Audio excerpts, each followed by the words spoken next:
Algo ya se estaba perdiendo antes de que ocurriera.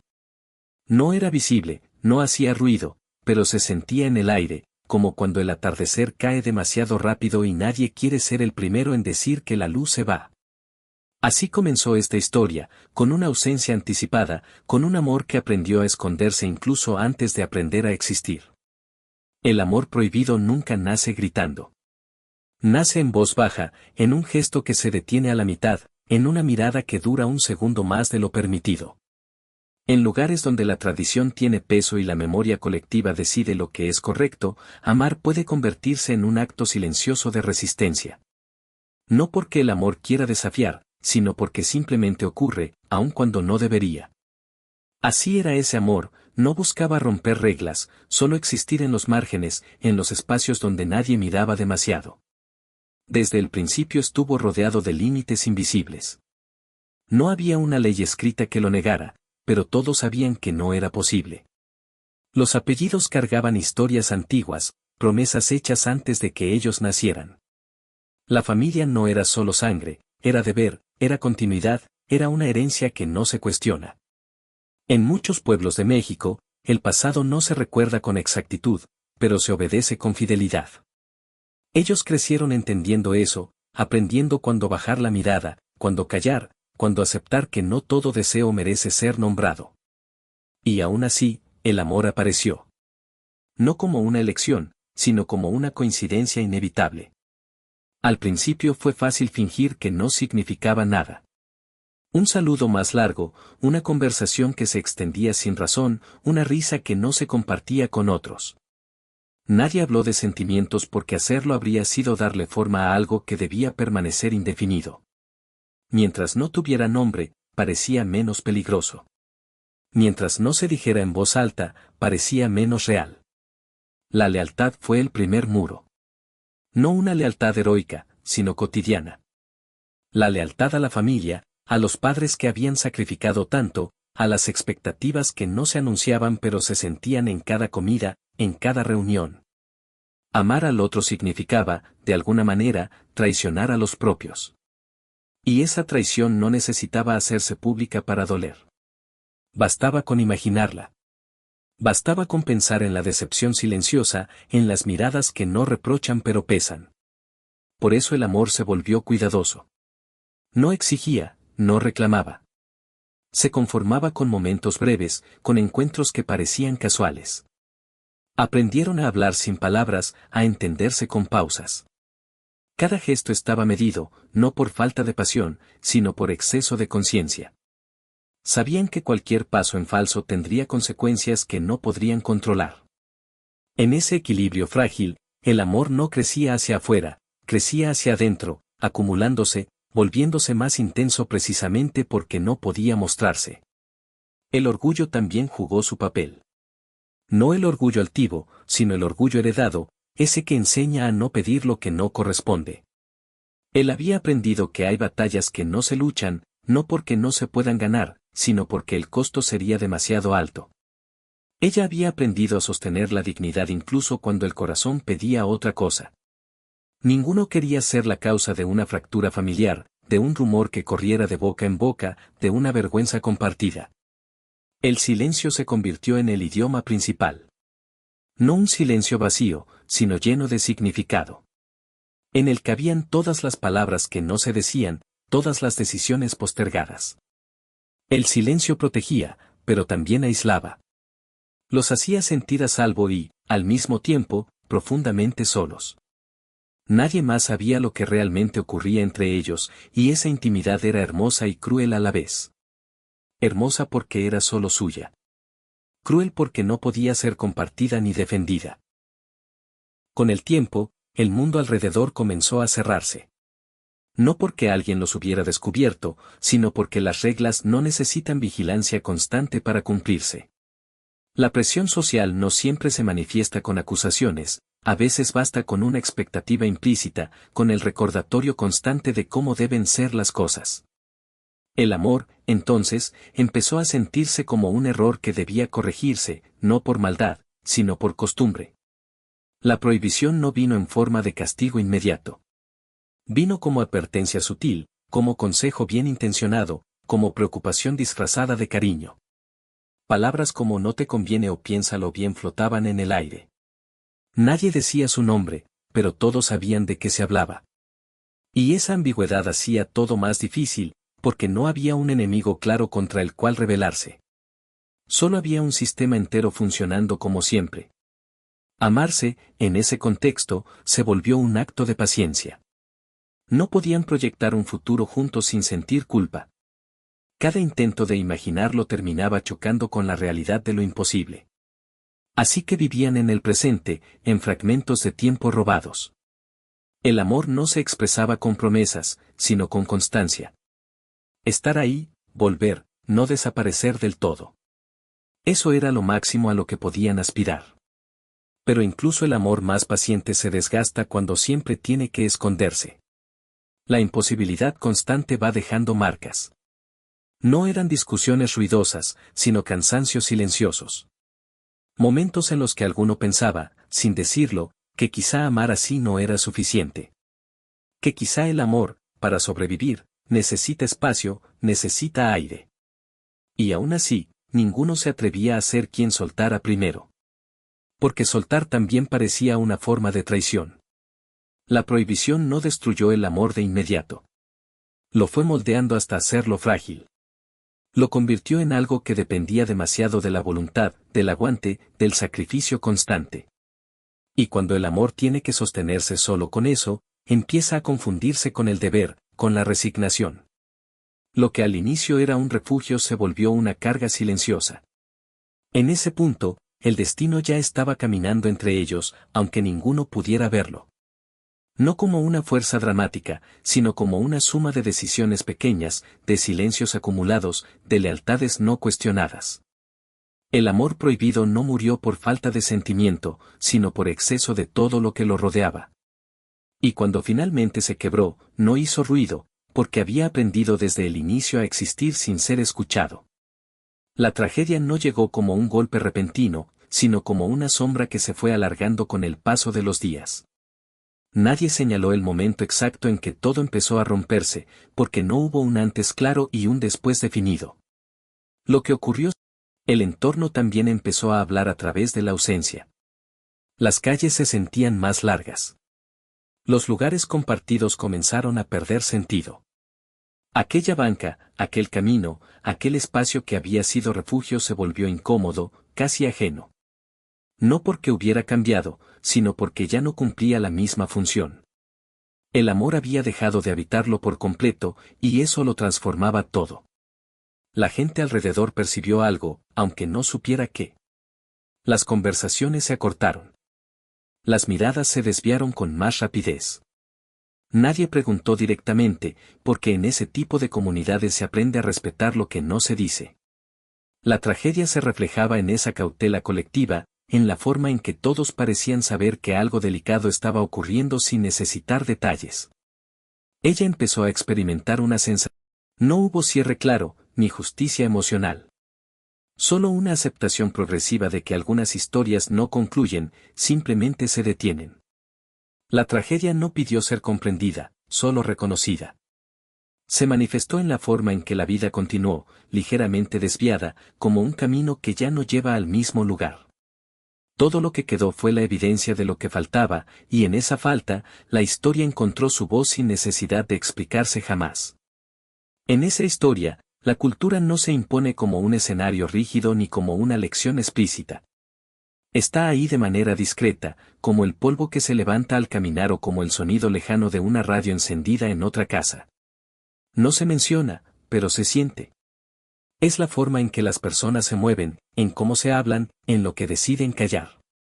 La memoria emocional de un lugar vive en los gestos más pequeños, y en México esos gestos suelen cargar más historia de la que parecen. El pueblo no necesitaba ser descrito para ser entendido.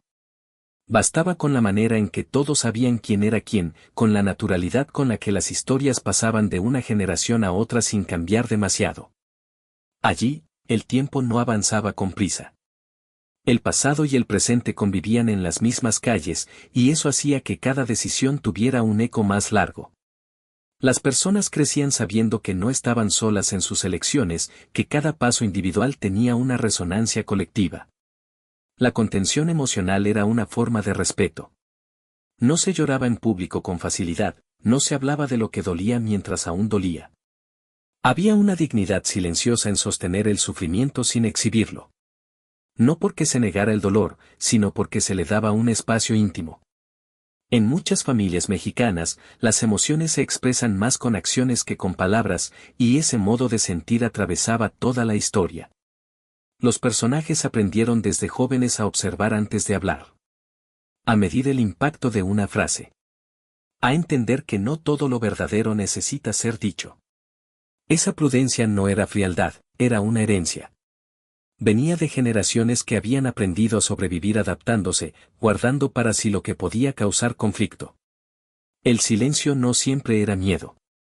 A veces era una forma de cuidado. La historia se movía dentro de esa lógica. Nadie confrontaba directamente. Nadie exigía explicaciones públicas. Cuando algo estaba mal, se intuía. Cuando algo era inapropiado, se entendía sin necesidad de reglas escritas. Esa manera, el paso del tiempo también tenía una textura particular. No se marcaba con grandes eventos, sino con cambios sutiles. Un gesto que ya no se repetía. Una costumbre que se abandonaba sin anuncio. La historia avanzaba así, como avanza la vida en muchos lugares de México, sin prisa aparente, pero sin posibilidad de retroceder. Lo que se perdía no se recuperaba, solo se aceptaba. La comunidad funcionaba como un espejo silencioso. Nadie señalaba, pero todos observaban. Esa mirada colectiva no juzgaba abiertamente, pero tampoco era neutral. Moldeaba comportamientos, reforzaba límites. Los protagonistas crecieron entendiendo ese lenguaje, y por eso sus decisiones nunca fueron impulsivas. Cada paso estaba cargado de una conciencia profunda del entorno. Incluso la forma de recordar estaba influida por esa cultura emocional. No se hablaba del pasado con dramatismo, sino con respeto. Los nombres se mencionaban con cuidado. Las historias se transmitían sin adornos, dejando que cada quien sintiera lo que tuviera que sentir. La memoria no buscaba cerrar heridas, solo mantenerlas en un lugar digno. En ese contexto, el amor y la tragedia no eran experiencias aisladas, sino parte de un tejido más amplio. Lo personal y lo colectivo se entrelazaban sin separarse del todo. Nadie vivía solo su propia historia. Cada emoción estaba sostenida por un entorno que la moldeaba, la contenía y, a veces, la limitaba. Por eso la narración no necesitó explicar la cultura ni señalarla directamente. Bastó con dejarla respirar entre líneas, en los silencios, en la calma con la que se aceptaba lo irreversible. Esa forma de vivir y sentir, tan contenida y tan profunda, fue el marco invisible de todo lo ocurrido, y también la razón por la que el dolor, aunque callado, permaneció tan vivo. El amor que se vive en silencio no desaparece cuando termina la vida. Cambia de forma. Deja de ocupar un lugar físico y empieza a habitar el recuerdo, ese espacio donde el tiempo no avanza de la misma manera. En esta historia, el amor no se manifestó con grandes gestos ni declaraciones eternas. Existió en lo cotidiano, en la constancia discreta, en la elección repetida de estar, aun cuando estar significaba esconderse. Y cuando llegó la muerte, ese amor no se extinguió. No había necesidad de hablar de él para que estuviera. De hecho, hablarlo demasiado habría sido una forma de traición. En muchas ocasiones, recordar en silencio es más fiel que narrar. Ella aprendió a convivir con ese amor transformado, a integrarlo a su vida sin permitir que la detuviera. No porque quisiera olvidarlo, sino porque había entendido que recordar no implica quedarse inmóvil. La memoria no buscaba cerrar la historia. No necesitaba conclusiones ni explicaciones. El amor no pedía justicia ni respuestas. Solo pedía ser reconocido como parte de lo que había sido. La muerte no lo volvió sagrado ni trágico en exceso. Lo volvió definitivo. Y en esa definitividad, el amor encontró una forma distinta de permanecer. A veces, el recuerdo era suave. Otras veces, pesado. Había días en que aparecía como una compañía discreta y otros en que se sentía como una ausencia imposible de llenar. Pero nunca fue inútil. El amor recordado no era una herida abierta, sino una cicatriz viva. Dolía al tocarla, pero también confirmaba que algo verdadero había existido. Con el paso del tiempo, el amor se mezcló con otras experiencias, con nuevas rutinas, con otros afectos. No desapareció, pero dejó de ocupar todo el espacio. Aprendió a convivir con lo nuevo sin resentimiento. El recuerdo no competía, acompañaba. No exigía fidelidad absoluta, solo honestidad emocional. Amar después no significaba traicionar lo vivido, sino continuar. La muerte había quitado la posibilidad de compartir, pero no la de sentir. El amor, ya sin cuerpo, se volvió más abstracto, más sereno.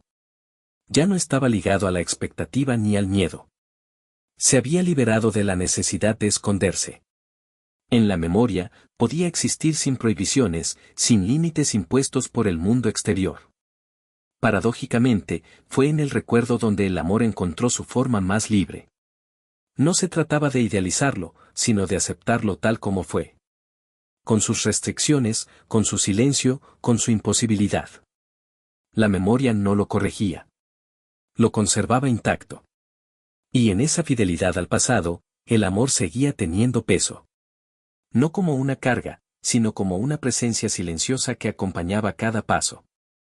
Así, el amor que comenzó escondido terminó habitando lo más visible del ser, la manera de mirar, de entender el dolor ajeno, de reconocer la fragilidad de las decisiones humanas. Se volvió una referencia íntima, una medida silenciosa de lo que había sido verdadero. Y aunque ya no podía vivirse, seguía influyendo en la forma de estar en el mundo, persistiendo sin ruido, sin demanda, solo existiendo en la memoria, donde nada puede volver a perderse. Esta historia no busca señalar culpables ni repartir razones.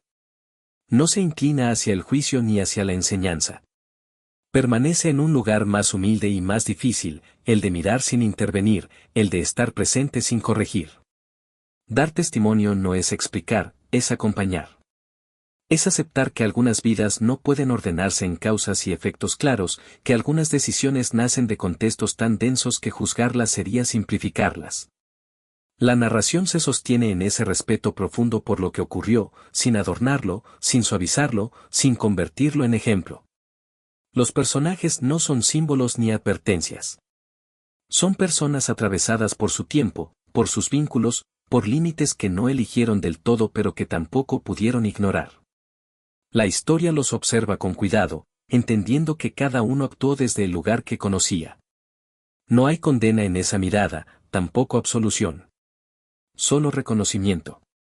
Reconocer es aceptar que existieron, que sintieron, que tomaron decisiones con las herramientas emocionales que tenían a mano.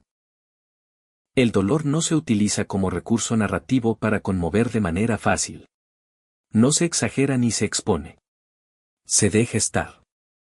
Como ocurre en la vida real, el sufrimiento aparece sin anuncio, se instala y modifica todo a su alrededor. La historia no lo empuja hacia un clímax ni lo convierte en espectáculo. Le permite ocupar su espacio natural, silencioso, persistente, a veces incómodo. Ese respeto por el dolor ajeno es una forma de ética narrativa. No hay moraleja porque imponer una sería reducir la complejidad de lo vivido. La vida rara vez ofrece lecciones claras, y cuando lo hace, suelen llegar tarde. Aquí, la narración se resiste a cerrar con un mensaje tranquilizador. No dice que debió hacerse diferente. No señala un camino correcto. Acepta que algunas historias no sirven para enseñar, solo para recordar. Dar testimonio implica también aceptar la incomodidad de lo inconcluso. No todo encuentra sentido. No todo se acomoda con el paso del tiempo. Hay hechos que permanecen abiertos, preguntas que no buscan respuesta. La historia no intenta resolver esas tensiones. Las conserva. Porque forman parte de la verdad emocional de lo ocurrido. Cerrar demasiado pronto sería una forma de negación. El respeto se manifiesta también en la manera de nombrar. Los nombres, cuando aparecen, no se usan con ligereza. Se pronuncian como se pronuncian los nombres de quienes ya no están, con cuidado, con una pausa invisible. Nombrar es un acto de memoria, y la memoria aquí no es nostálgica ni idealizada. Es sobria. Reconoce tanto la belleza como la limitación de lo que fue. La narración entiende que cada vida tiene un valor que no depende de su desenlace. No necesita que la historia termine bien para justificar su existencia. El amor, aunque prohibido y truncado, fue real mientras duró. Eso basta. No se mide por lo que alcanzó, sino por lo que significó para quienes lo vivieron. Dar testimonio es afirmar esa validez sin condiciones. El silencio ocupa un lugar central porque muchas veces es lo único que queda. No todos los dolores encuentran palabras adecuadas. Forzarlas sería una falta de respeto. La historia permite que el silencio hable, que los espacios vacíos digan lo que no puede decirse de otro modo. En ese silencio habita la dignidad de los personajes, su resistencia íntima. No hay intención de redención. Nadie se salva a través del sufrimiento. Nadie se vuelve mejor por haber perdido. La historia rechaza esa idea reconfortante pero falsa. Lo que ocurre deja marcas, no enseñanzas claras. Y esas marcas no ennoblecen ni degradan, simplemente existen. Reconocerlas es parte de dar testimonio. La mirada que sostiene el relato no es distante, pero tampoco invasiva. Se acerca lo suficiente para comprender, pero no tanto como para apropiarse de la experiencia. Hay un equilibrio cuidadoso entre cercanía y respeto. La historia no toma la voz de quienes vivieron el dolor, les hace espacio para que su presencia se sienta sin ser interpretada en exceso. Al no ofrecer conclusiones, la narración confía en quien escucha. Confía en su capacidad de sentir sin que se le diga qué sentir. Confía en que el peso de la historia será suficiente por sí mismo. Esa confianza es una forma de respeto mutuo entre quien cuenta y quien recibe. No hay manipulación emocional, solo una invitación a estar presente.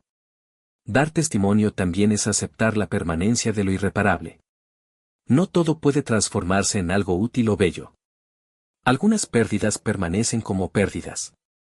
La historia no intenta convertir la muerte en significado. La deja ser lo que fue, un corte definitivo, una ausencia que reordena la vida de quienes quedan. Así, el relato se sostiene como un acto de memoria compartida. No busca cerrar heridas ni abrir otras. Solo mantener viva la conciencia de que esas vidas existieron, que esas decisiones fueron tomadas, que esas emociones dejaron huella.